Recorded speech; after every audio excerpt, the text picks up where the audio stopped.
Takže znova je tu s vami Vladislava Spravodlivá a pokračujem v prerozprávaní obsahu rozhovoru s Kim Kogan z 3. novembra, kde opäť prináša zaujímavé a dôležité informácie pre ľudstvo a svet. Začína s vysvetľovaním Trumpovej administratívy, tzv. Trumpax. Vysvetľuje, čo sú to closed loops, tzv. Uzavreté slučky, že to boli práve tzv. Q alebo systém pripnutý k omega kvantovému systému, o ktorom sme my ľudia nevedeli. Hovorí o neustálých snahách dostať sa do alfa kvantového systému, ktorý ona spravuje, ale už nemajú prístupy druhá temná strana.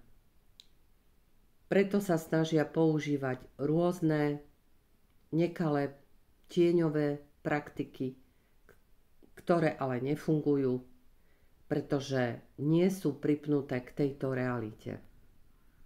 Neprestávajú globalisti vymýšľať nové možnosti a cez temnú stranu, ako hovorí, cez peklo sa pokúšajú kontaktovať stále čosi, nejaké bytosti svojho pána, ku ktorému ale už nemajú viac pripojenie. Vysvetľuje aj biele klobúky a Q, ktorých veľa ľudí bralo ako svoju záchranu sveta démonom. Ako šibrinkovali zmluvami s governmentom a ešte nedávno, 24 hodín dozadu, žiadali 7,6 triliónov dolárov do konca novembra. Kto sú títo ľudia? Pýta sa Kim. Idúci cez Yahoo terminál. Sú to operatívci, ktorí šibrinkujú rôznymi zmluvami a sú to operatívci, ktorí si myslia, že ich zachráni Trump spoza svojho hrobu. Taktiež sa niečomu včera priučili. Vypluli istý 90-dňový security program, kontrakt na ďalších 17 triliónov dolárov.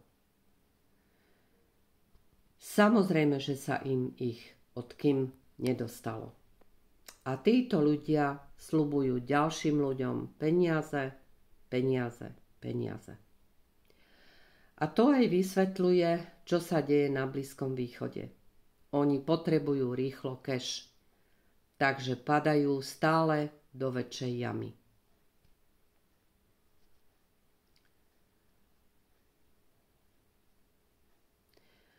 Títo ľudia sľubujú ďalším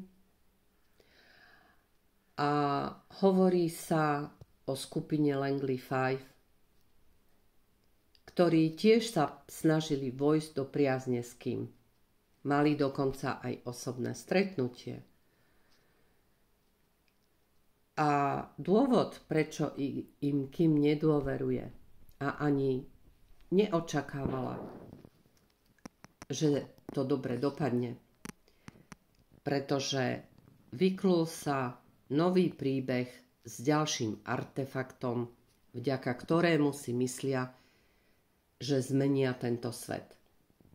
Áno, existujú artefakty, o ktorých Kim popisuje, že sú veľmi malé. Sú to objekty trochu väčšie ako mince, ktoré oni ale ukradli a ukradli ich z našich miest. Je ich údajne 7 kusov na zemi a patria ku poslednej línii inštrukcií, ktoré zachránia spodnú zem. Takže v noci z 2. na 3. novembra by sa mali použiť tieto mince. Na čo?